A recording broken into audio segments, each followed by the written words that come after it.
Oily skin ആയതുകൊണ്ട് moisturiser ഒഴിവാക്കുന്ന ഒരാളാണ് നിങ്ങൾ. Hey, welcome back to another episode of beauty basics. അപ്പോൾ ഇന്ന് നമുക്ക് ഒരു കോമൺ ഡൗട്ട് ക്ലിയർ ചെയ്യാം കേട്ടോ. അതായത് ഓയിലി സ്കിൻ ആണെങ്കിലും മോയ്സ്ചറൈസർ ശരിക്കും വേണ്ടേ? ഇതാണ് കേട്ടോ ഇന്നത്തെ question mark. Actually oily skin ആണെങ്കിലും മോയ്സ്ചറൈസർ സ്കിപ്പ് ചെയ്യാൻ പാടില്ലാത്തൊരു കാര്യമാണ് കേട്ടോ. ഓയിലി സ്കിന്നിന് ഹൈഡ്രേഷൻ ആവശ്യമാണല്ലോ.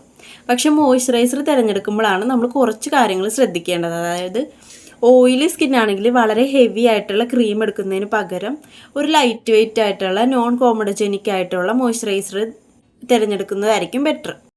കാരണം മോയ്സ്ചറൈസറിൻ്റെ മെയിൻ പർപ്പസ് സ്കിൻ ഹൈഡ്രേറ്റ് ആയി നിലനിർത്താനും സ്കിൻ ബാരിയർ സപ്പോർട്ട് ചെയ്യാനും ആണല്ലോ. അതുകൊണ്ട് ഓയിലി സ്കിൻ ആണെന്ന് പറഞ്ഞ് മോയ്സ്ചറൈസർ കംപ്ലീറ്റ്ലി ഒഴിവാക്കേണ്ട ആവശ്യമില്ല കേട്ടോ. പിന്നെ അറിയാലോ, ഓരോരുത്തരുടെയും സ്കിൻ ഒരുപോലെയല്ല. ഒരാൾക്ക് സൂട്ട് ചെയ്യുന്ന മോയ്സ്ചറൈസർ മറ്റൊരാൾക്ക് സൂട്ട് ആവണമെന്നില്ലല്ലോ.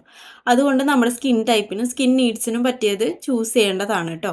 അപ്പോൾ ഇതുപോലുള്ള സിമ്പിൾ ഡൗട്ട്സ് ഒക്കെ ക്ലിയർ ചെയ്യാൻ വേണ്ടിയിട്ട് ഇനിയും ബ്യൂട്ടി ബേസിക്സിൽ എപ്പിസോഡ് വരുന്നതായിരിക്കും കേട്ടോ. അപ്പോൾ ഈ വീഡിയോ യൂസ്ഫുൾ ആണെങ്കിൽ സേവ് ചെയ്യണേ. പിന്നെ അടുത്ത എപ്പിസോഡിൽ കാണാം കേട്ടോ. അപ്പോൾ ഓക്കെ ഗായ്സ്, ബൈ.